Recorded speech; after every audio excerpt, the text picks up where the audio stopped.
Good evening बच्चों। आज मैं लेकर आया हूं आपके लिए दो इंपॉर्टेंट केस स्टडीज। आपको पता है कि एओडी यानी application of derivative is one of the most important chapter for case studies. तो यहां पर दो इंपॉर्टेंट केस स्टडीज हम डिस्कस कर रहे हैं।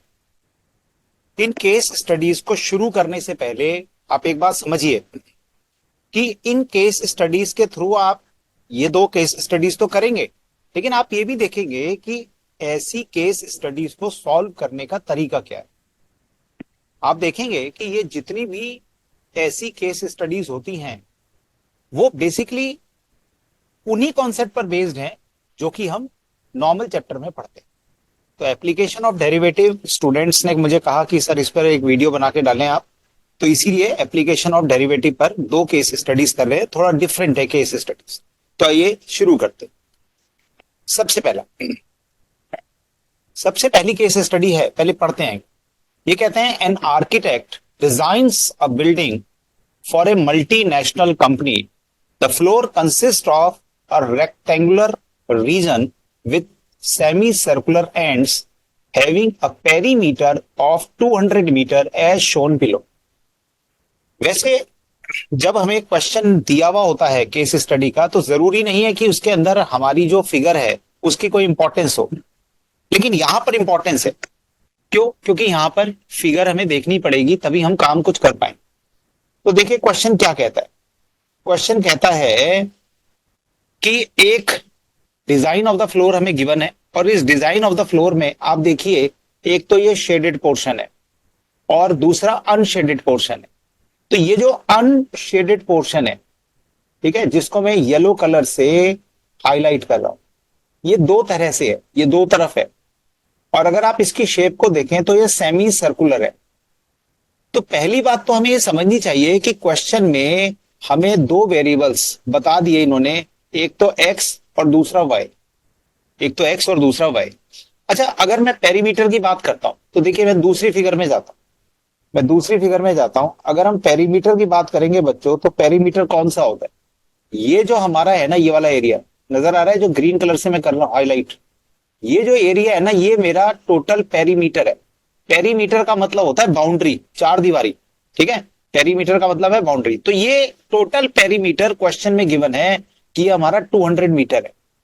अब अगर आप इस पेरीमीटर को डिवाइड करना चाहें तो क्या हम इस पेरीमीटर को एक साथ मेजर कर सकते हैं? तो आंसर है नहीं, एक साथ नहीं कर सकते। क्यों नहीं कर सकते? क्योंकि आप देखिए ये जो मैंने पर्पल से लिया है ये आपका एक रीजन है, और ये जो रीजन है ये रीजन आपका कैसा है? ये रीजन आपका रेक्टेंगुलर रीजन है।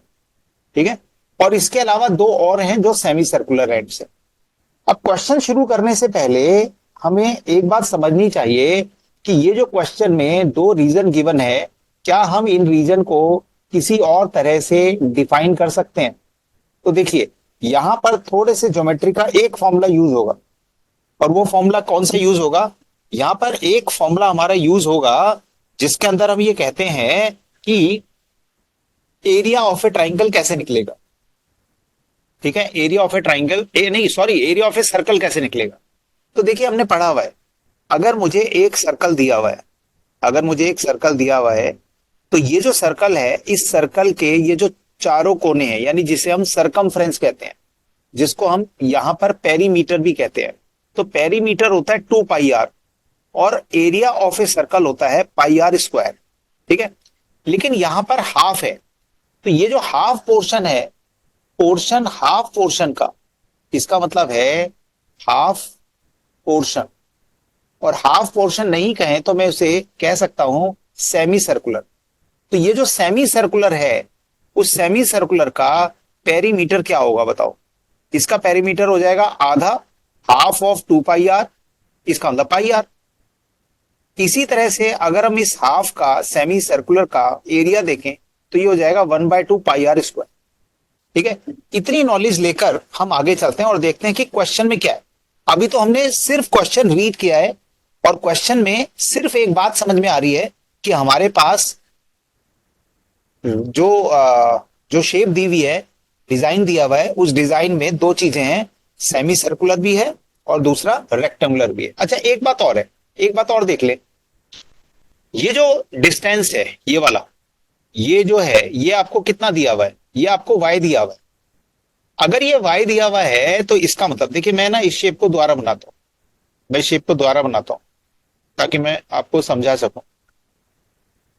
ये सपोज इस शेप को मैं दोबारा ऐसे मैंने बना लिया, ठीक है। अब मैं बताना जो चाहता हूं वो क्या है, मैं बताना ये चाहता हूं आपको कि ये वाला जो मेरा, ये जो लाइन है मेरी जिसको मैंने डार्क कर दिया, ये जो लाइन है इस लाइन का डिस्टेंस जो पेरीमीटर है वो कितना है, ये कितने, ये y है, ये y मीटर है, मीटर में दिया हुआ तो y मीटर है। तो सवाल ये है कि ये जो मेरा सेमी सर्कुलर दिया हुआ है इसमें ये जो है ये क्या बन जाएगा, आपको नहीं लगता कि ये डायमीटर बन जाएगा, ये diameter of this semi circle बन जाएगा। और अगर ये डायमीटर बनेगा, अगर ये डायमीटर बनेगा तो जो रेडियस है वो रेडियस हो जाएगा y/2, ठीक है। ये इन्होंने बताया हुआ भी है वैसे, अगर आप ध्यान से देखें तो इन्होंने बताया है, लेकिन वो समझ में कम आ रहा है। क्यों नहीं समझ में आ रहा, क्योंकि वो लिखा हुआ ऐसे जगह है कि लग नहीं रहा कि वो किसके लिए लिखा है। लेकिन ध्यान से देखिए वो किसके लिए लिखा है, वो आपको रेडियस के लिए लिखा है।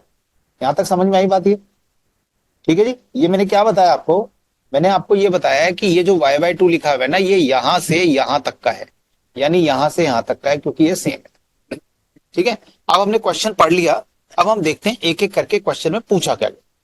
देखिए ये कह रहे हैं if x and y represent the length and breath of the rectangular region, then the relation between variables is, then the relation between variables is. अब पहली बात तो यह है कि आपको जो क्वेश्चन में पैरामीटर दिया हुआ है, पेरीमीटर, वो पेरीमीटर कितना दिया हुआ है, टोटल पेरीमीटर कितना दिया हुआ है 200। ये जो टोटल पेरीमीटर है ये क्या होगा, सोचिए जरा, ये जो हमारा टोटल पेरीमीटर गिवन है ये पेरीमीटर क्या है, तो देखिए total perimeter, total perimeter, total perimeter जो हमें 200 मीटर गिवन है ये किसके बराबर होगा बच्चों, एक तो इसके अंदर आएंगी two sides of rectangular reason, ठीक है, two sides of rectangular reason, एक तो ये आएगा। और क्या आएगा, और जो क्वेश्चन में हमें गिवन है, क्या गिवन है क्वेश्चन में हमें, जो सेमी सर्कुलर एंड्स गिवन है, तो इसका मतलब है circumference, circumference of semi circular ends, और वो भी कितने हैं, दो हैं, तो इसलिए टू सेमी सर्कुलर एंड्स, ठीक है। बहुत सिंपल तरीके से कर रहे हैं। तो टोटल पेरीमीटर मेरा कितना है, एक तो जो मेरा रेक्टेंगुलर शेप है उसकी दो साइड्स हो गई, ठीक है, चारों साइड नहीं आएंगी इसकी, और दूसरा आएगा जो मेरे सेमी सर्कुलर एंड है उनके, उनकी वैल्यूज को देखें, ठीक है, उनके सरकमफ्रेंस को देख ले। अब मुझे एक बात बताओ, हमारा जो sides of the rectangular reason है उसकी एक साइड x है तो दूसरी साइड भी x होगी, तो ये टोटल हो जाएगा x प्लस एक्स, ठीक है, प्लस।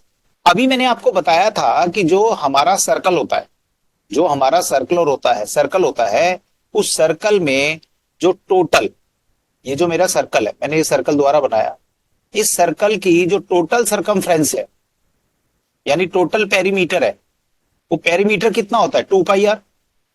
तो इसका मतलब अगर हाफ का देखें तो हाफ का क्या हो जाएगा, हाफ का हो जाएगा हाफ ऑफ 2πr यानी πr, लेकिन यहां पर कितने हाफ है, दो हाफ है, तो इसका मतलब इसके अंदर मेरा ऐड हो जाना चाहिए πr plus πr, πr plus πr, ये मेरे दोनों ऐड हो गए, ठीक है। इसका मतलब इन दोनों को अगर ऐड कर दिया जाए तो अल्टीमेटली ये कितना आ गया जी, 2x प्लस 2πr, ये आ गया 2x प्लस 2πr, और यहां मेरा 200 पहले से मुझे क्वेश्चन में गिवन। अगर हम इसको सिंप्लीफाई करें तो क्या हम इसको यही लिखें, नहीं, इसको कुछ और भी लिख सकते हैं। जैसे अगर 2 से कैंसिल करें तो क्या आ जाएगा, x plus πr equal to 100, ये मेरी एक इक्वेशन आ गई, ये मेरी आ गई इक्वेशन 1। लेकिन ये मेरी इक्वेशन 1 मेरा आंसर नहीं हो सकता, क्योंकि क्वेश्चन में आप ध्यान से देखिए मुझे क्या दिया हुआ है, क्वेश्चन में मुझे क्या दिया हुआ है बच्चों, क्वेश्चन में वो ये कहते हैं कि x के साथ में y भी है, यहां पर भी y है, यहां पर भी y है, यहां पर भी y है, यहां पर भी x है। इसका मतलब ये है कि मेरा जो रिलेशन होना चाहिए वो बिटवीन वेरिएबल होना चाहिए। वैसे क्वेश्चन कहता भी है रिलेशन बिटवीन वेरिएबल्स, और इसने वेरिएबल कौन से बताए, x और y। इसका मतलब यहां पर r में नहीं होना चाहिए, क्योंकि r की तो कोई बात ही नहीं है, ये x और y में होना चाहिए। ठीक है यहां तक। अच्छा अब मुझे एक बात बताओ, क्या मैं r में कोई रिलेशन निकाल सकता हूं? तो बिल्कुल निकाल सकता हूं, क्योंकि मैंने अभी आपको बताया कि r क्या है यहां पर मेरी, y/2। तो इसका मतलब अगर मैं r की बजाय y/2 रखूं तो क्या आएगा बच्चों, x प्लस पाई इंटू, अब r की बजाय क्या लिख रहे हैं, y/2 इज इक्वल टू 100। ठीक है, एलसीएम ले लिया तो आ गया 2x plus pi y upon 2 equals to 100, और अल्टीमेटली आ गया 2x plus pi y equal to 200। ये फाइनल आ गया। ठीक है जी, यहां तक। क्या हमारा ये कोई ऑप्शन अवेलेबल है, क्वेश्चन में देखते हैं कि ये हमारा ऑप्शन अवेलेबल है। तो यस, ऑप्शन अवेलेबल है। कौन सा ऑप्शन है, ये मेरा बी ऑप्शन है, 2x plus pi y equal to 200। एक बात याद रखना बच्चों, एग्जामिनेशन पॉइंट ऑफ व्यू से बहुत इंपॉर्टेंट बात है ये। जब आप किसी भी केस स्टडी के क्वेश्चन को करेंगे, स्पेशली एओडी की बात कर रहा हूं, बल्कि वैसे ये सभी पर एप्लीकेबल है, उसका जो फर्स्ट पार्ट होता है वो बहुत इंपॉर्टेंट होता है। क्योंकि जैसे एओडी की बात करें तो बाकी जितने भी पार्ट हैं, 4-5 पार्ट होते हैं, बाकी चारों तभी होंगे जब आपने फर्स्ट पार्ट, जैसे फर्स्ट पार्ट में आपने इक्वेशन बना ली, अब इसी इक्वेशन के बेसिस पर हमारा सेकेंड पार्ट भी होगा, थर्ड पार्ट भी। यहां तक समझ में आई बात, तो हम आगे चले। ठीक है, ये हो गया मेरा फर्स्ट। अब आइए सेकंड क्वेश्चन देखते हैं। सेकंड क्वेश्चन कहता है the area of the rectangular region A. अब देखिए यहां पर ना इन्होंने ये बता दिया कि ये जो एरिया है ना, इसको ये किससे रिप्रेजेंट कर रहे हैं बच्चों, ए से कर रहे हैं। तो वो कह रहे हैं as a function of x, इसका मतलब इसमें वाई भी नहीं लिखना, हमें एक्स की फॉर्म में लिखना है। तो वो क्या होगा, अब देखो जो मेरा रेक्टेंगुलर रीजन है वो क्या है, पहले इसको देखो। रेक्टेंगुलर रीजन में एक तरफ एक्स है और एक तरफ वाई है। तो देखा जाए तो किसी भी रेक्टेंगुलर रीजन का एरिया निकालते वक्त हम क्या करते हैं, लेंथ इंटू ब्रेथ। तो लेंथ कितनी है इसमें, एक्स है, और ब्रेथ कितनी है, वाई है। इसका मतलब कोई दिक्कत नहीं है। अगर आपसे कहा जाए एरिया निकालें तो आप कहेंगे sir area of rectangular reason, area of rectangular reason जिसको इन्होंने ए से डिफाइन किया है, ये क्या आएगा, एरिया ऑफ रेक्टेंगुलर रीजन आएगा length into breadth, length into breadth. ठीक, अब आगे चलते हैं। अब मुझे तो दिया हुआ है क्वेश्चन में एरिया क्या है, ए है, लेंथ कितनी है, एक्स है, ब्रेथ कितनी है, वाई है। तो कायदे में तो मेरा आ गया, लेकिन इसने कहा as a function of x. अब as a function of x का मतलब है कि मुझे वाई की वैल्यू को रिप्लेस करना पड़ेगा। ठीक है, मुझे वाई की वैल्यू को रिप्लेस करना पड़ेगा। तो area equal to x y से मेरा काम नहीं चलेगा। ठीक, तो आप देखिए अभी आपने एक इक्वेशन बनाई है, क्या बनाई है, 2x plus pi y equal to 200। मैं इस इक्वेशन को यहां लेके चलता हूं, तो ये मेरी इक्वेशन 2 हो गई। ठीक है, अब as per equation 1, as per first equation, as per first equation में भूल गया, देख लेते हैं एक बार। 2x प्लस पाई वाई, ठीक है, तो ये दिया हुआ है आपको 2x plus pi y is equal to 200। क्योंकि मुझे यहां पर y की x की टर्म्स पे चाहिए, तो मैं क्या करता हूं, पाई वाई इक्वल टू आ गया 200 माइनस 2x, और y की वैल्यू आ गई बच्चों 200 माइनस 2x अपॉन पाई। ठीक है, अब ये जो वैल्यू है, इस वैल्यू को मैं पुट कर देता हूं इस इक्वेशन में। ठीक है, ध्यान दीजिए, ऐसा हम क्यों कर रहे हैं बच्चों, ऐसा हम इसलिए कर रहे हैं क्योंकि क्वेश्चन की रिक्वायरमेंट है कि मुझे एरिया जो चाहिए ए, जो रेक्टेंगुलर रीजन का है, वो मुझे इन टर्म्स ऑफ एक्स चाहिए। तो इसका मतलब ए इक्वल टू हो जाएगा एक्स इंटू, मैंने वाई की वैल्यू रख दी 200 माइनस 2x अपॉन पाई, 200 माइनस 2x अपॉन पाई। यहां तक ठीक है जी। अच्छा, अब इसमें कुछ और हो सकता है, कुछ और हो सकता है, तो देखिए, तो 200 माइनस 2x का मतलब है 2 कॉमन आ सकता है मेरा, तो मैंने 2 कॉमन ले लिया अपॉन पाई, और इस x को अंदर ले लिया, तो अंदर क्या आएगा 100x माइनस एक्स स्क्वायर। ठीक है, अब आप कहेंगे कि सर ऐसा क्यों किया आपने, क्योंकि देखो बच्चों ये क्वेश्चन है मेरा एओडी का, और एओडी में मुझे मैक्सिमाइज मिनिमाइज देखना है, मुझे डेरिवेटिव लेना है, और आपको पता है डेरिवेटिव अगर हम कांस्टेंट मल्टीप्लिकेशन में है तो वो कांस्टेंट बाहर आ जाता है, और बाकी बचे हुए का हम डेरिवेटिव डिफरेंशिएशन ले लेते हैं। तो इसीलिए मैंने क्या किया, इसको ऐसे कर लिया। और दूसरी बात ये भी है कि अगर हम क्वेश्चन को देखें तो क्वेश्चन में जो ऑप्शंस गिवन है वो इसी तरह से गिवन है। तो 2/पाई 100x माइनस एक्स स्क्वायर, तो देखिए कौन सी ऑप्शन आ रही है, तो ऑप्शन ए हमारा है। तो इसका मतलब option A is the correct answer. ये सारी एक्सप्लेनेशन आपको देनी है बच्चों, एक एक नंबर के क्वेश्चन है, तो बहुत जल्दी हो जाते हैं, बहुत आसान क्वेश्चन है। ठीक है, चलिए अब आगे बात करते हैं। अब वो कह रहा है maximum value of area A. पहले एक बार ए का देख लें, ए का क्या है, ए का हमारा क्या है 2/पाई 100x माइनस एक्स स्क्वायर।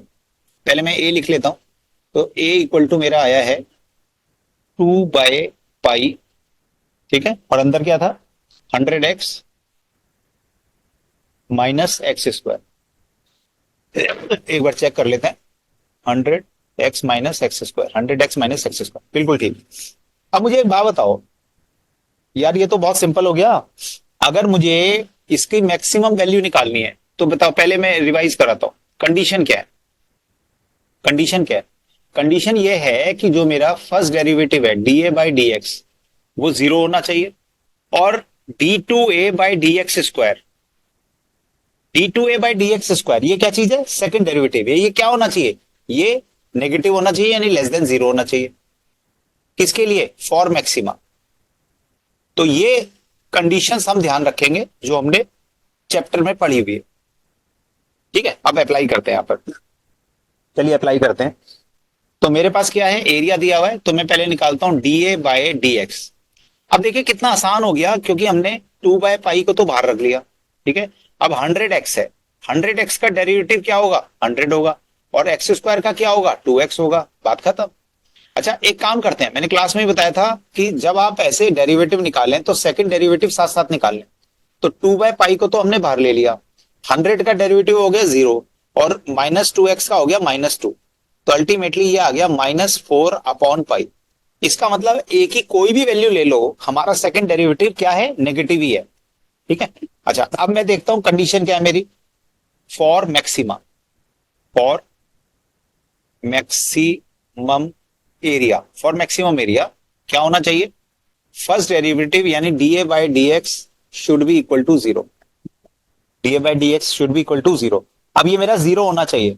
ठीक है, अब 0 कैसे हो रहा है देखते हैं, 2/पाई 100 माइनस 2x इक्वल्स टू 0। ठीक है, इसका मतलब 100 माइनस 2x इक्वल्स टू 0, इसका मतलब 2x इक्वल्स टू 100, और x की वैल्यू आ गई 50, x की वैल्यू आ गई 50। ठीक है, अच्छा मैंने आपको बताया था कई बार, एरिया का जो यूनिट होता है वो स्क्वायर होता है। ठीक है, तो इसका मतलब ये क्या है, मीटर में गिवन है, तो ये आंसर आ गया x equal to 50 metre square. ये बात समझ में आई, x equal to 50 metre square का मतलब क्या हुआ, इसका मतलब मुझे ये कहना चाहिए कि हमारा a इज एरिया, एरिया जिसको a से कहा है, a is maximum, a is maximum when x is equal to 50। ये मैंने निकाल लिया। ठीक है, लेकिन ध्यान से देखो ना, क्वेश्चन में क्या पूछा है बच्चों, क्वेश्चन में पूछा मैक्सिमम वैल्यू, तो इसका मतलब मैक्सिमम वैल्यू क्या होगी, मैक्सिमम वैल्यू ऑफ ए होगी कि जो मेरा ए का फंक्शन है उस फंक्शन में मैं क्या कर दो, मैं x की बजाय x की वैल्यू को पुट कर दो। इसमें x की बजाय x की वैल्यू को पुट करते। ठीक है, तो x की बजाय x की वैल्यू को पुट करते हैं।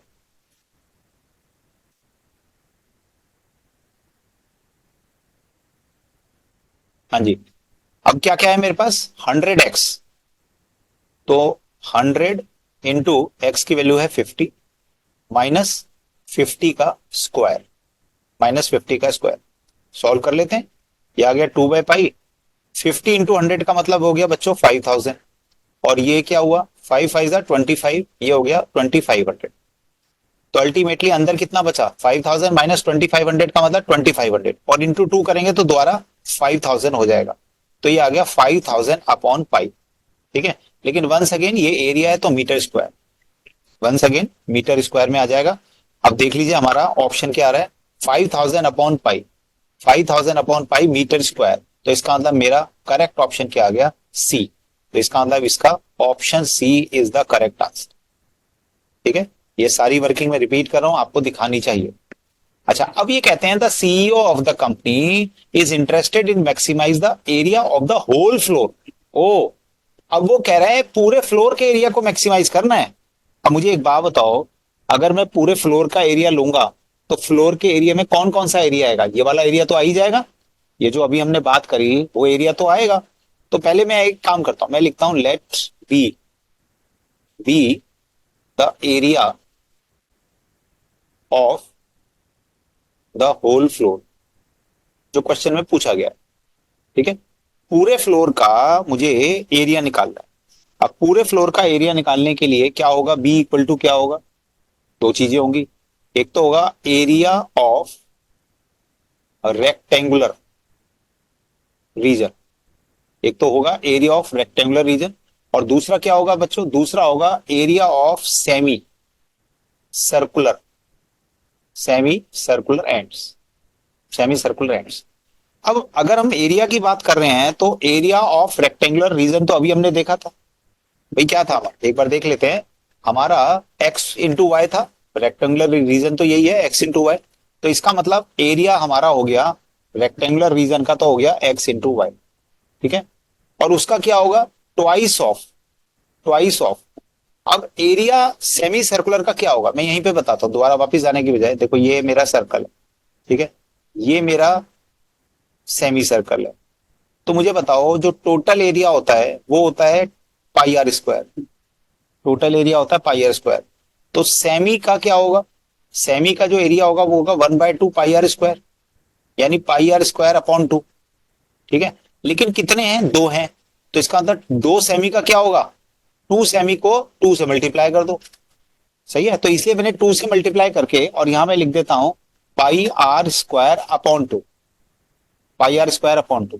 इसका मतलब सिंप्लीफाई करें तो ये आ गया एक्स वाई प्लस 2 से 2 कैंसिल हो गया, तो पाई आर स्क्वायर। ये मेरा बी की वैल्यू आ गई। ठीक है, लेकिन यहां पर ना फिर से वही बात है बच्चों, क्योंकि मुझे मैक्सिमम एरिया निकालना है, तो इसका मतलब मुझे क्या चाहिए?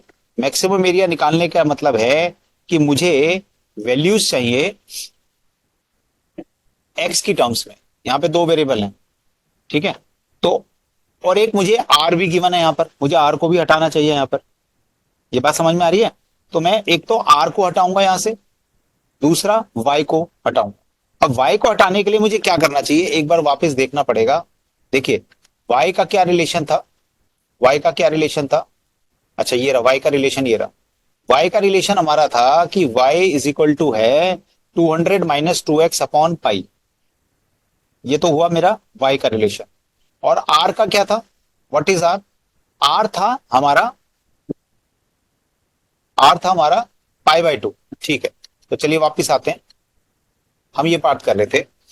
तो अच्छा, अब बताएं जरा यहां पर आर की वैल्यू, पहले हम आर की वैल्यू को चेंज कर दें। पहले आर की वैल्यू को चेंज कर दें। आर की वैल्यू क्या थी? आर की वैल्यू क्या थी? ये टोटल यहां से यहां तक मेरा वाई था डायमीटर, तो आर मेरा हो गया वाई बाय 2। इसका मतलब मैं इसको लिख सकता हूं पाई इंटू वाई बाय 2 का स्क्वायर। भाई पहले आर को तो खत्म करो ना, तो ये आ गया x y plus pi by 4 y square. ठीक है, 2 2 4 और वाई स्क्वायर।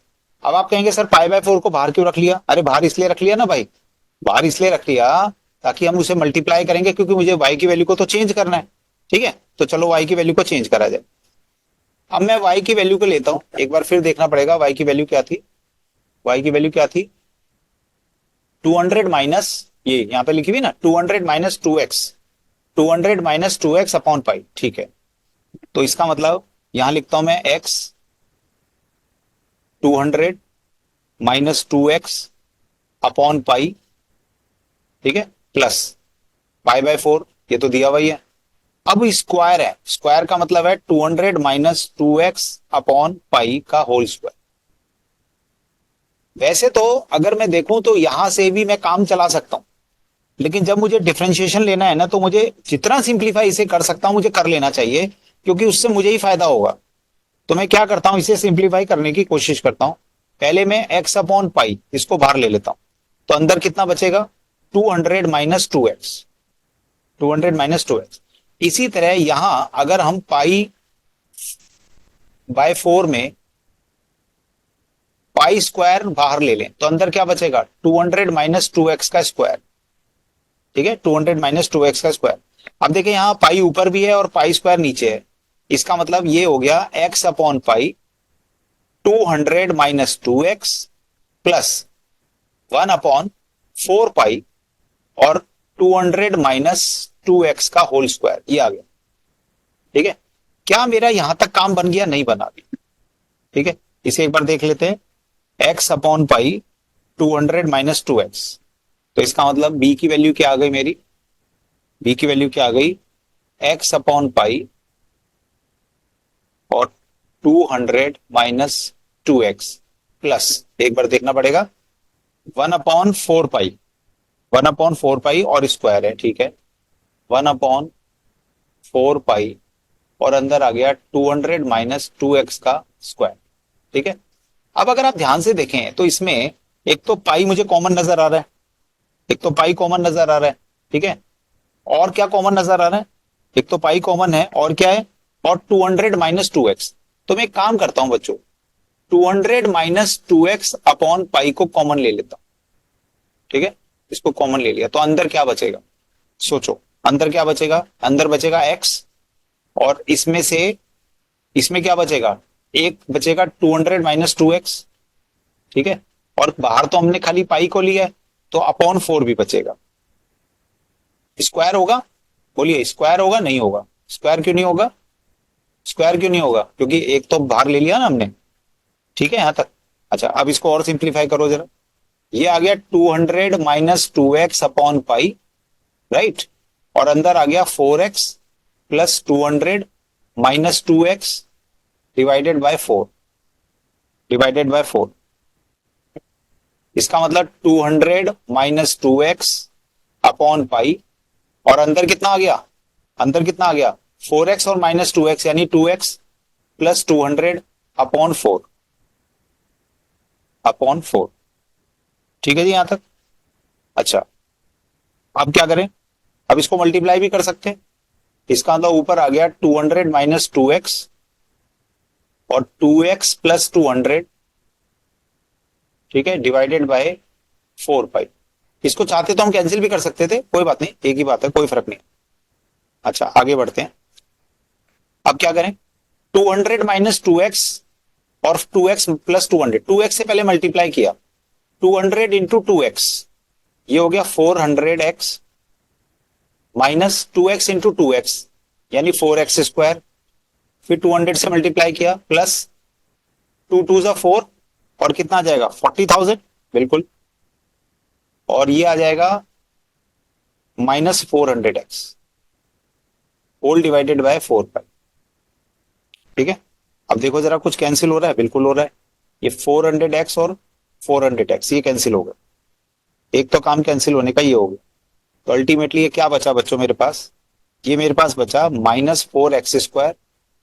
ठीक है, माइनस 4x स्क्वायर और क्या है plus 40,000 divided by 4 pi, divided by 4 pi. ठीक है यहां तक।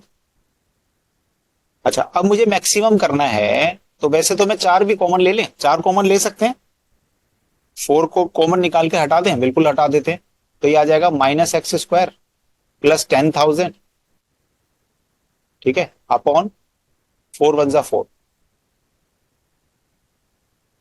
ठीक है जी, चलो अब इसका डेरिवेटिव निकालते हैं क्योंकि हमें तो मैक्सिमम वैल्यू चाहिए, तो डेरिवेटिव के लिए d b by d x. ठीक है, अब देखिए ये तो आसान है क्योंकि 1 अपॉन पाई तो कांस्टेंट है, वो तो बाहर आ गया, और अंदर क्या है माइनस 2x स्क्वायर यानी माइनस 2x, और उसका क्या है 0, तो इसका मतलब अल्टीमेटली हमारा ये आ जाएगा माइनस 2x अपॉन पाई। ठीक है, और अगर मैं इसका सेकेंड डेरिवेटिव लू d two b by d x square, तो सेकेंड डेरिवेटिव क्या होगा, सेकेंड डेरिवेटिव होगा माइनस 2 अपॉन पाई यानी लेस देन 0। तो इसका मतलब ये तो मेरी मैक्सिमा की कंडीशन, मैक्सिमा कंडीशन फुलफिल्ड। ठीक है, मैक्सिमा की कंडीशन मेरी फुलफिल हो गई, चलो कोई बात नहीं, अब मुझे एक काम और करना है, क्या करना है बताओ? अब मुझे क्या करना है? अब मुझे वैल्यू तो निकालनी पड़ेगी ना। तो मैं कहता हूं फॉर मैक्सिमम फर्स्ट डेरिवेटिव यानी d v by d x should be equal to zero. It implies -2x upon pi equal to zero. ठीक है, इसका मतलब क्या है? एक्स की वैल्यू जीरो। अब ये है तो बड़ा अजीब सा, है तो क्वेश्चन में बड़ा अजीब सा, लेकिन वैल्यू आई है जीरो। अब देखें ऑप्शन है कुछ? बिल्कुल है ऑप्शन। अब देखिए यहां पर मेरे पास ऑप्शन है बी ऑप्शन। इसका मतलब इसका मेरा आंसर आ गया, आंसर आ गया ऑप्शन बी। Option B. वैसे टेक्निकली ये होना नहीं चाहिए, मैं आपको बताता हूं क्यों नहीं होना चाहिए। देखो, ये देखो ना, ये शेप में अगर मैं एक्स की वैल्यू को जीरो कर दूं, अगर मैं एक्स की वैल्यू को जीरो कर दूं तो सारा ही फिर मेरा सर्कुलर हो गया ना, बोथ वेज। इसलिए ऐसा होना नहीं चाहिए, लेकिन जैसा क्वेश्चन आ रहा है क्वेश्चन के साथ कोई गड़बड़ नहीं, क्वेश्चन ठीक है। ठीक है, यहां तक आ गया। अच्छा, अब ये क्वेश्चन मेरे से क्या पूछ रहा था? क्वेश्चन ने पूछा क्या था? क्वेश्चन ने पूछा था मैक्सिमम वैल्यू ऑफ एक्स। तो मैक्सिमम वैल्यू ऑफ एक्स तो हमारी आएगी, चलो ठीक है। अब अगला पूछ रहा है, अगला कहता है, लास्ट पार्ट है इस केस स्टडी का। ये कह रहा है कि एक्स्ट्रा एरिया जनरेटेड बताओ कितना हुआ। ठीक है, एक्स्ट्रा एरिया जनरेटेड। अब मुझे बताओ एक्स्ट्रा एरिया जनरेटेड कैसे आएगा? तो पहले तो मुझे मैक्सिमम वैल्यू ऑफ बी देखना चाहिए। भाई, बी का हमारा फॉर्मूला क्या था? बी को निकालने का, बी को निकालने का अल्टीमेटली था -x² plus 10,000, -x² plus 10,000 divided by pi.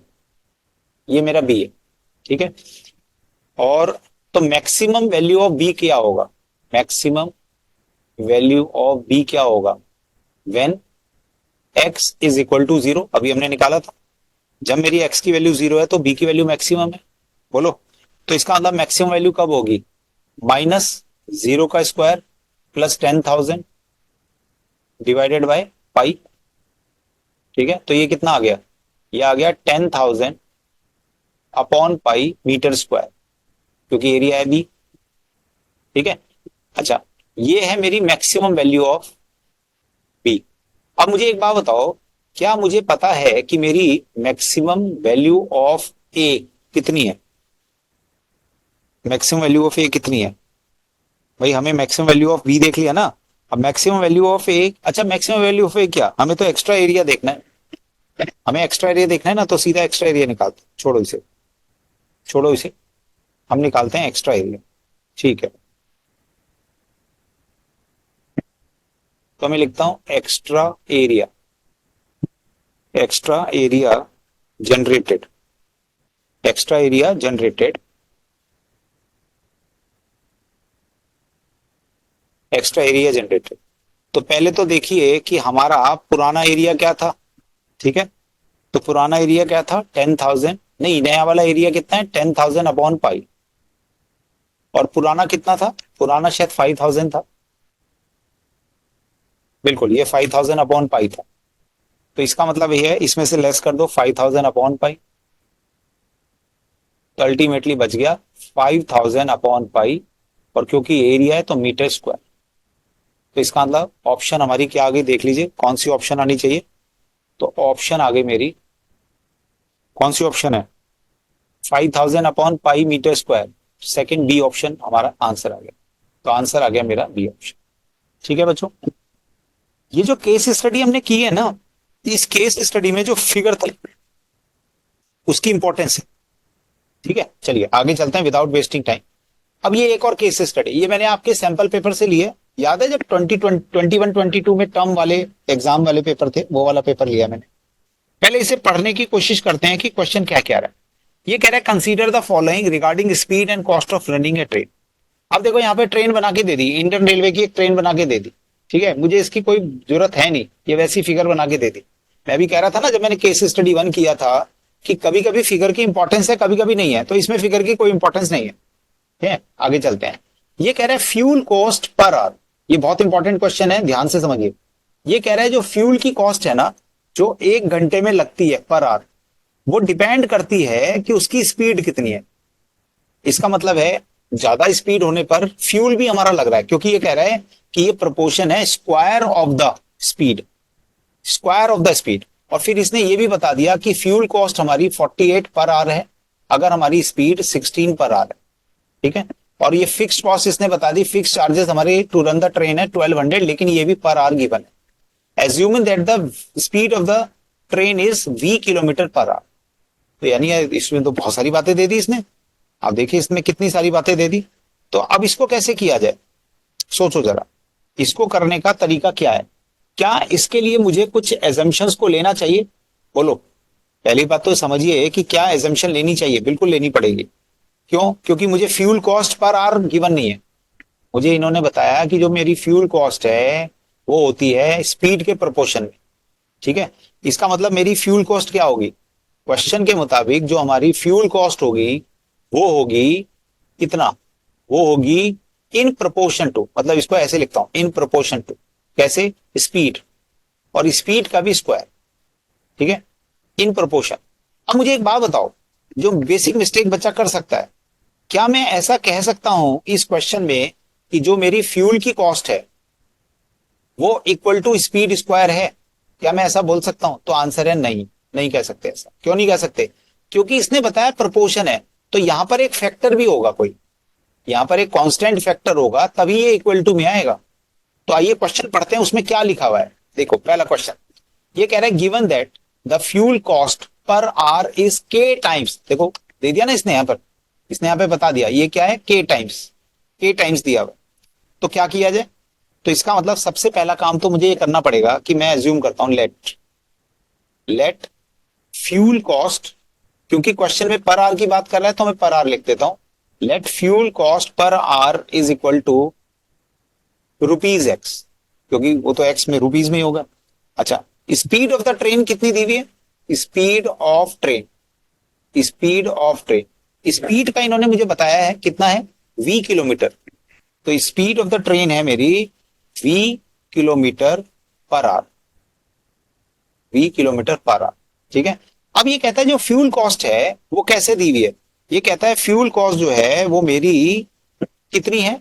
Fuel cost है, fuel cost is k times square of speed. इसका मतलब ये हो गया ना, के टाइम्स का मतलब मल्टीप्लाई कर दो, स्क्वायर का मतलब स्पीड का स्क्वायर ले लिया, ठीक है। इसका मतलब क्या हुआ? इट मींस, अब बताओ मेरी फ्यूल कॉस्ट पर आर कितनी थी? मेरी फ्यूल कॉस्ट पर आर कितनी थी? मेरी फ्यूल कॉस्ट थी एक्स, अभी तो एज्यूम किया हमने। तो एक्स इक्वल टू क्या होगा? के इंटू और स्पीड कितनी है? स्पीड है वी स्क्वायर, ठीक है। ये रिलेशन आ गया, अब ये रिलेशन आ गया, लेकिन क्वेश्चन में वैल्यू ऑफ के निकालनी। तो पहले तो समझिए कि मेरे पास एक रिलेशन आ गया बिटवीन एक्स एंड वी, ठीक है। अच्छा, क्या मैं इसको निकाल सकता हूं? तो देखो यहां से तो लगता है नहीं निकाल सकते, लेकिन अगर क्वेश्चन में यहां देखें तो इसने मुझे बताया कि हमारी जो फ्यूल कॉस्ट है, हमारी जो फ्यूल कॉस्ट है पर आर वो है 48। कब? अगर हमारी जो स्पीड है वो 16 किलोमीटर पर आर है, 16 किलोमीटर पर आर। ध्यान से देखो, उसने कहा फ्यूल कॉस्ट हमारी 48 है जब स्पीड हमारी 16 है, और फ्यूल कॉस्ट को मैंने एक्स लिया और स्पीड को मैंने वी लिया।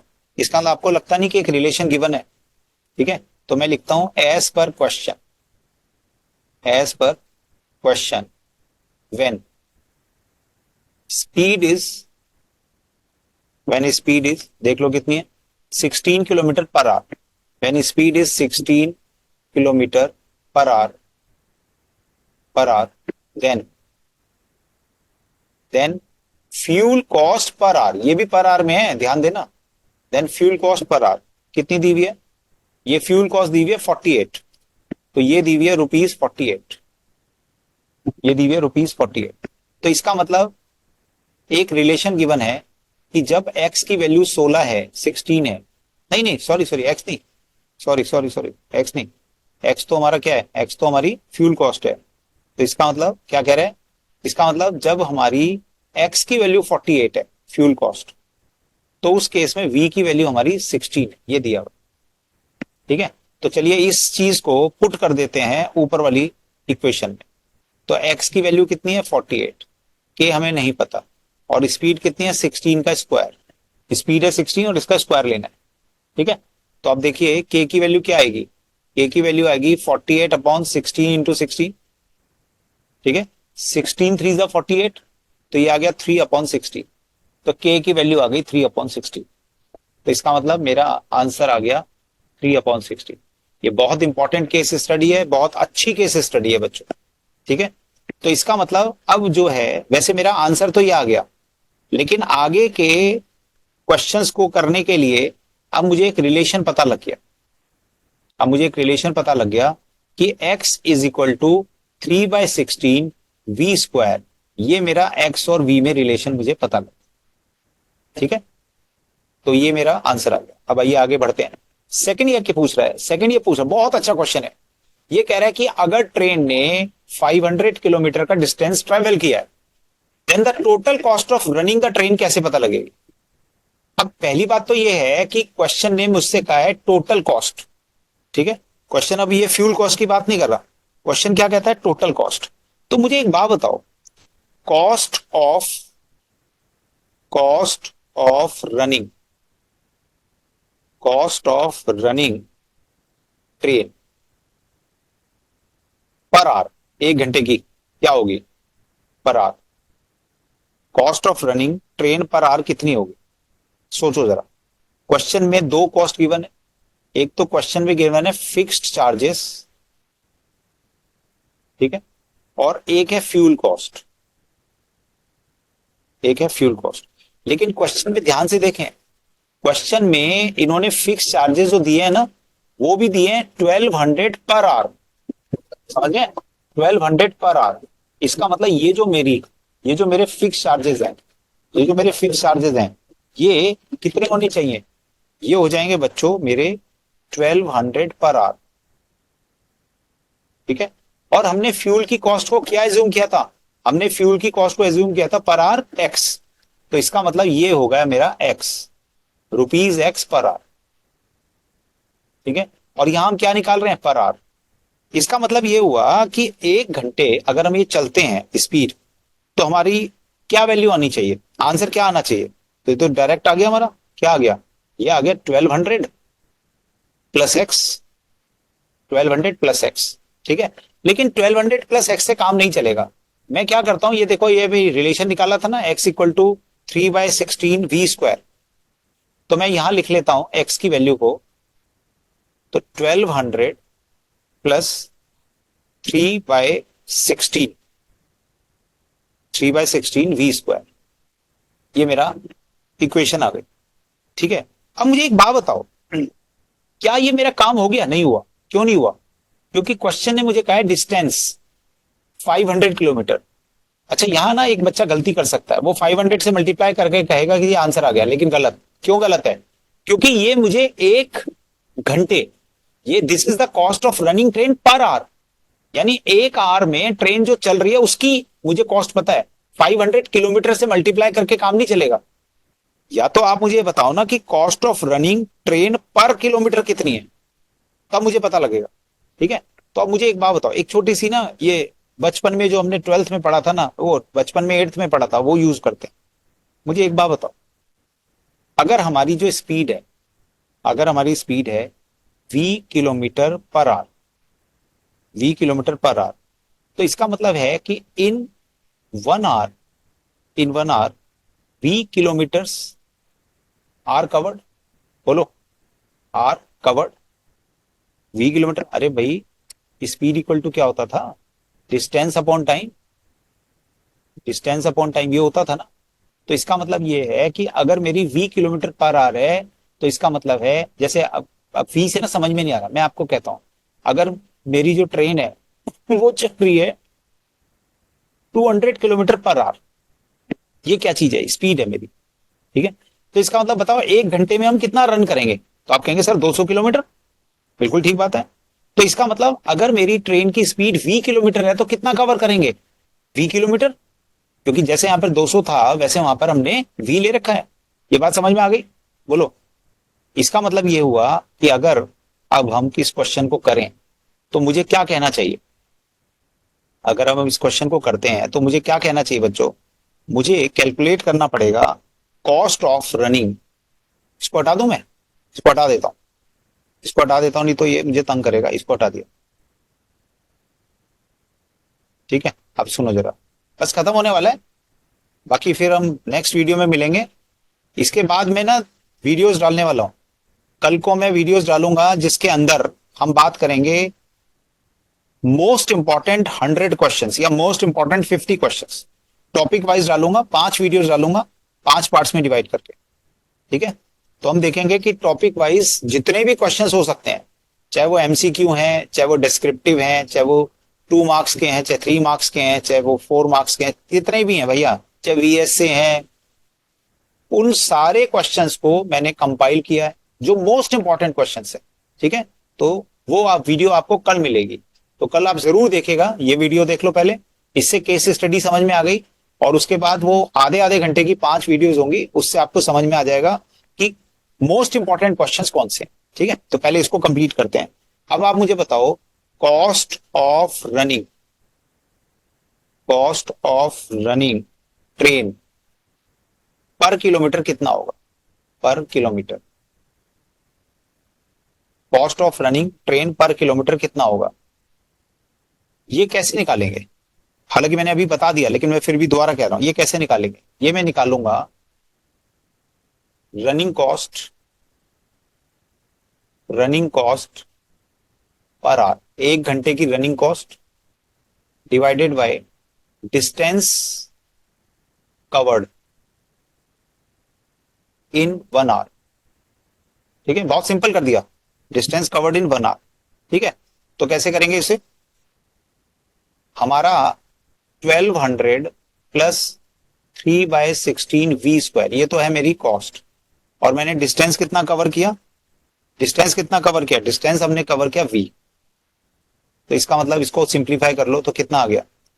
ये आ गया 1200 अपॉन v प्लस 3/16, और v² का एक v रह जाएगा, v² का एक v रह जाएगा, ठीक है। क्या ये हमारा आंसर आ गया? अभी नहीं आया बच्चों। क्यों नहीं आया अभी? क्योंकि अभी तो मैंने 1 किलोमीटर पर किलोमीटर की कॉस्ट निकाली है। अब मुझसे क्वेश्चन में पूछा गया है, मुझसे क्वेश्चन में पूछा है 500 किलोमीटर की, तो इसका मतलब यही निकाल लेते हैं नेक्स्ट स्लाइड की बजाय। कॉस्ट ऑफ 500 किलोमीटर, 500 किलोमीटर की कॉस्ट क्या होगी बच्चों? ध्यान से देखो, 500 किलोमीटर की कॉस्ट क्या होगी? 500 को मल्टीप्लाई कर दो पर किलोमीटर की कॉस्ट से, और पर किलोमीटर की कॉस्ट आपने क्या निकाली है? 1200 upon v plus 3/16 into v, 3/16 into v, ठीक है। तो ये आपको क्या मिल जाएगा? ये आपको मल्टीप्लाई करो, 12×5 = 60, तो ये आ गया 6 lakhs अपॉन वी, और ये आ जाएगा 5×3 = 15, यानी 1500 अपॉन 16। क्या इसमें वी आएगा? बिल्कुल आएगा वी, ठीक है। ये आंसर आ गया, देखें है कोई? अच्छा, अभी आंसर नहीं मिला हमारा। क्यों नहीं मिला? क्योंकि अभी ये सिंप्लीफाई हो सकता है, तो सिंप्लीफाई कर देते हैं। यानी अल्टीमेटली क्या आ गया? ये तो यही रहेगा 6 lakhs अपॉन वी, ठीक है।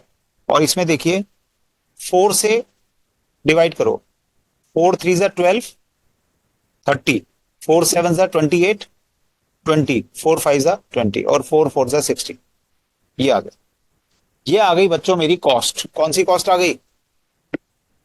500 किलोमीटर की, तो 6 lakh upon v plus 375 upon 4 v, ये मेरा बी करेक्ट ऑप्शन आ गया।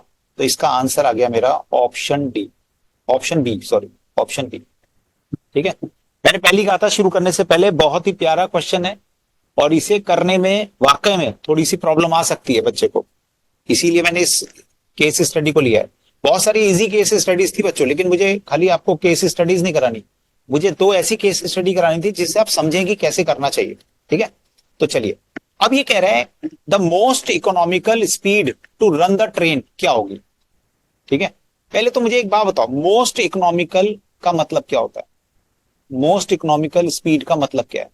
मोस्ट इकोनॉमिकल स्पीड का मतलब है when running cost when running cost is minimum. क्या है? When running cost is minimum, यानी जब मेरी रनिंग कॉस्ट मिनिमम होगी तभी तो होगी। ठीक है। अच्छा, अगर मैं आपसे कहता हूं सी मेरी रनिंग कॉस्ट है, तो रनिंग कॉस्ट निकालने का अभी हमने देखा था रनिंग कॉस्ट कैसे निकालेंगे। हमने कॉस्ट ऑफ रनिंग ट्रेन कैसे निकाली? हमने cost of running train in terms of speed निकाली थी, ये वाली, ये 1200 प्लस 3/16, यही थी, या नीचे वाली लें? अच्छा, पहले तो मुझे ये बताओ कि किस पर लेनी चाहिए, पर किलोमीटर लेनी चाहिए या टोटल लेनी चाहिए? तो मुझे लगता है पर आवर नहीं लेनी चाहिए, पर किलोमीटर ही लेते हैं। ठीक है, तो इसको याद करते हैं, 1200 अपॉन वी और 3/16 वी। ठीक है, तो ये आ गया 1200 upon v plus 3/16, v square था, वी था, वी, वी है। ठीक है, तो ये मेरी कॉस्ट है। अच्छा, अब तो बहुत आसान है। अरे भाई, ये तो बहुत अच्छे से आता है आपको।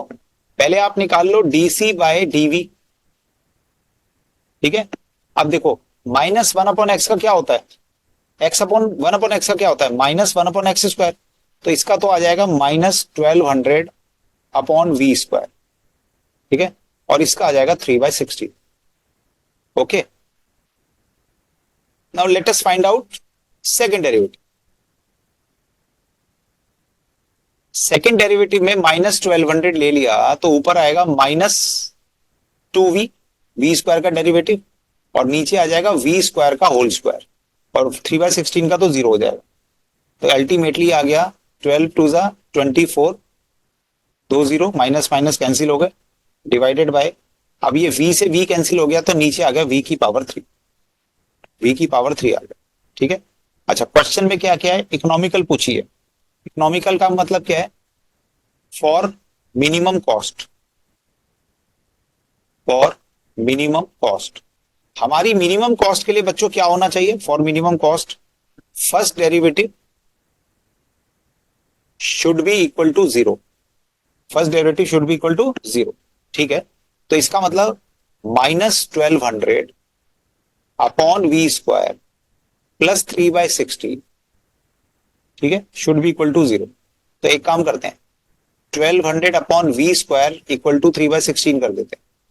ठीक है, माइनस माइनस कैंसिल हो। ठीक है, तो वी स्क्वायर की वैल्यू क्या आ गई भाई? वी स्क्वायर की वैल्यू आ जाएगी 1200 क्रॉस मल्टीप्लाई कर दिया इंटू 16, और ये 3v स्क्वायर था तो 3 इधर आ जाएगा 3। ठीक है, 3 4 12 यानी 400, और 16 इंटू 4 64, तो वी स्क्वायर की वैल्यू आ गई 64। ठीक है, वी स्क्वायर की वैल्यू आ गई 64। अब मैं ना इसी स्लाइड पे करा रहा हूं क्योंकि इसमें फिगर्स हैं हमारी, नहीं तो याद करनी पड़ेंगी। अच्छा, अब मुझे एक बात बताओ, मुझे क्वेश्चन में करना क्या है? अब क्या करना है? मुझे v की वैल्यू निकालनी। तो वी स्क्वायर इक्वल टू 6400 है, तो v की वैल्यू आ गई +-80, 8 8 64। ठीक है, लेकिन इस केस में negative is rejected, speed minus में तो ना हो सकती है, हमने स्पीड को प्लस लेना है। तो इसीलिए इसीलिए देयरफॉर v की वैल्यू आ गई मेरी 80, v की वैल्यू आ गई मेरी 80। और क्वेश्चन में पूछा क्या था? क्वेश्चन में पूछा था मोस्ट इकोनॉमिकल स्पीड, तो स्पीड है क्योंकि, तो इसलिए किलोमीटर पर आवर, ये आ गया किलोमीटर पर आवर। ठीक है, तो इसका मतलब मुझे कहना चाहिए most economical speed to run the train is 80 kilometre per hour, 80 kilometre per hour. ठीक है, तो मेरा ऑप्शन आ गया, ऑप्शन बी, ऑप्शन बी मेरा आंसर। समझ में आया भाई? ठीक है, अगर आपको कहीं दिक्कत आ रही है एक बार और वीडियो पॉज करें। ठीक है, आप पॉज करके देखें, नहीं तो पुराना बैक करके देख लेना, हो जाएगा, समझ में आएगा। अब आइए, दो छोटे छोटे से पार्ट रह गए, लेकिन इन दो पार्ट में बड़ी प्रॉब्लम है। क्या प्रॉब्लम है? ये कहता है पहले में फ्यूल कॉस्ट पूछी है, फ्यूल कॉस्ट पूछी है to travel 500 kilometre at most economical speed. अब देखो ये ना, जो अभी हमारा आंसर है ना, कितना आंसर है? 80 किलोमीटर। तो यानी ये पूछ रहा है कि जब हमारी स्पीड 80 किलोमीटर पर आवर है, ठीक है, तो हमारी और हमने डिस्टेंस कितना ट्रेवल किया, हमने डिस्टेंस ट्रेवल किया 500 किलोमीटर, ठीक है। तो वो पूछ रहा है हमारी फ्यूल कॉस्ट कितनी होगी, क्वेश्चन ये है मेरा, फ्यूल कॉस्ट पूछ रहा है। बात समझ में आ रही है, फ्यूल कॉस्ट पूछ रहा है। अब देखा जाए ना तो ये बहुत आसान है। क्यों आसान है? क्योंकि 500 किलोमीटर की फ्यूल कॉस्ट हमने पहले निकाली थी, 500 किलोमीटर की फ्यूल कॉस्ट हमने निकाली थी। देखते हैं कौन से पार्ट में निकाली थी हमने। ये तो टोटल कॉस्ट है, इसने फ्यूल कॉस्ट पूछी है ना, तो fuel cost per hour, fuel cost per hour कहां निकाली हमने? अरे कहीं निकाली है फ्यूल कॉस्ट। कॉस्ट हमारी पर किलोमीटर कितनी है, ये है ना फ्यूल कॉस्ट, 3/16 V²। बोलो जी। नहीं ये नहीं है, पार्ट टू में है। पार्ट टू में है ना, 500 किलोमीटर अगर हम रन करते हैं तो total cost of running the train, total cost, यहां पे हमने टोटल कॉस्ट निकाली है। अच्छा सही है, ये जो टोटल कॉस्ट थी ना, यहां से समझ में आएगा। देखो ध्यान से देखो, देखो ये जो कॉस्ट है ना मेरी, ये वाली कॉस्ट, ये कॉस्ट मेरी क्या है? एक तो कॉस्ट ये है और दूसरी कॉस्ट मेरी ये है। क्या आपको पता लग रहा है कि ये दोनों कॉस्ट कौन कौन सी हैं? सोचो जरा, क्या आपको पता लग रहा है ये दोनों कॉस्ट कौन कौन सी है? ये जो पहले वाली कॉस्ट है ना 1200/V, ये मेरे फिक्स चार्जेस है। और ये जो दूसरी वाली कॉस्ट है 3/16V, ये मेरी फ्यूल कॉस्ट है। तो इसका मतलब मेरी कॉस्ट कितनी होगी? मेरी कॉस्ट कितनी होगी? तो मेरी कॉस्ट होगी 3/16V। और अगर आप 3/16V नहीं लेना चाहते ना, तो आप एक काम करो, आप ये भी ले सकते हो, क्योंकि ये मेरे 500 किलोमीटर की फ्यूल कॉस्ट है और ये मेरे 500 किलोमीटर की फिक्स चार्जेस है। किसी से भी कर लो, बोलो किससे करना चाहते हो, दोनों में से किसी से भी कर सकते हो। पहले मैं 3/16 से करके दिखाता हूं, मैं दोनों से करके दिखाता हूं आप, ठीक है, मैं दोनों से करके दिखाता हूं। लेकिन जो दूसरी स्लाइड है तो एक बार देख लेते हैं। कॉस्ट हो गई हमारी पर किलोमीटर, फ्यूल कॉस्ट पर किलोमीटर है 3/16V, ठीक है। फ्यूल कॉस्ट मेथड 1, आपको किसी एक से करना है। फ्यूल कॉस्ट पर किलोमीटर नहीं, हाँ पर किलोमीटर, पर किलोमीटर थी हमारी 3/16V, 3/16V।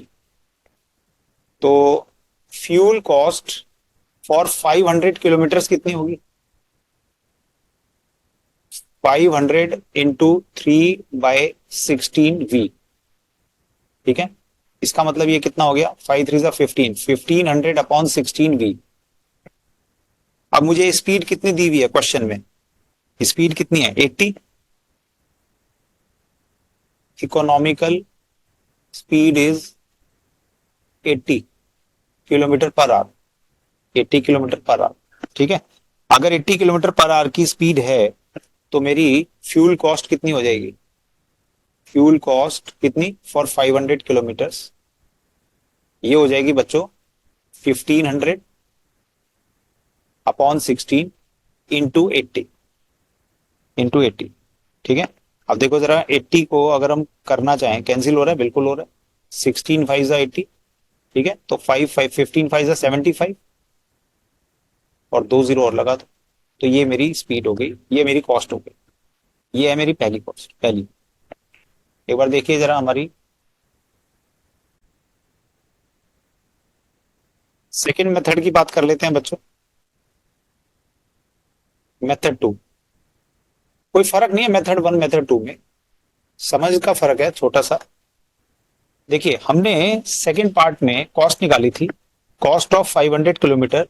तो इसमें मेरी जो फ्यूल की कॉस्ट थी वो इतनी थी 375/4, 375/4।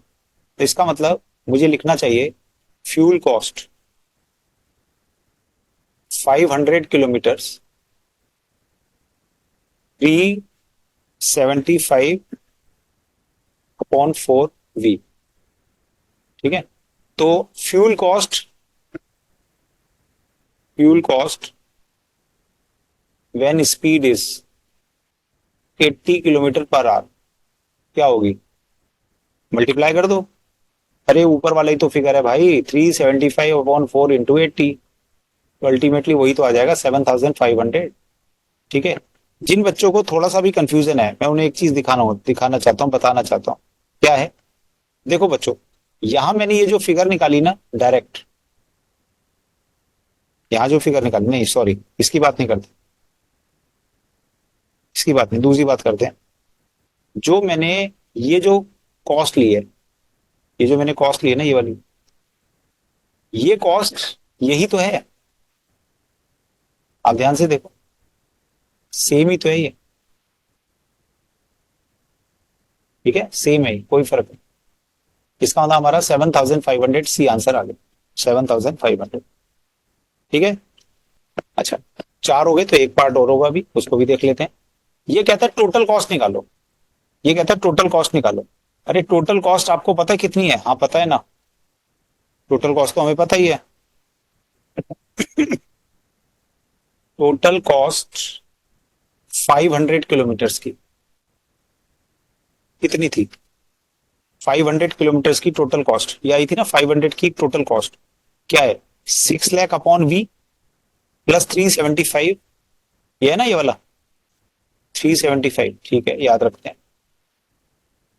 तो ये आ गई हमारी, कितना था? 6 लैक्स, 6 लैक्स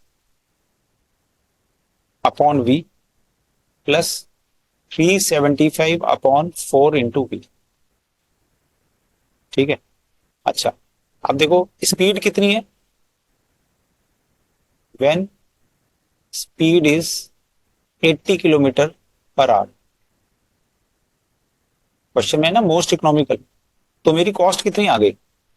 6 लैक्स को डिवाइड करें 80 से, और 375 अपॉन 4 इंटू 80। ठीक है, इसको करें, 6 लाख को 80 से डिवाइड किया तो कितना आया? 8 7 56 बचे 4, 40, 8 5 कितने जीरो खत्म हो गए? 1 2 3 4 5 थे, 5 में से एक पहले चला गया तो बचे 4।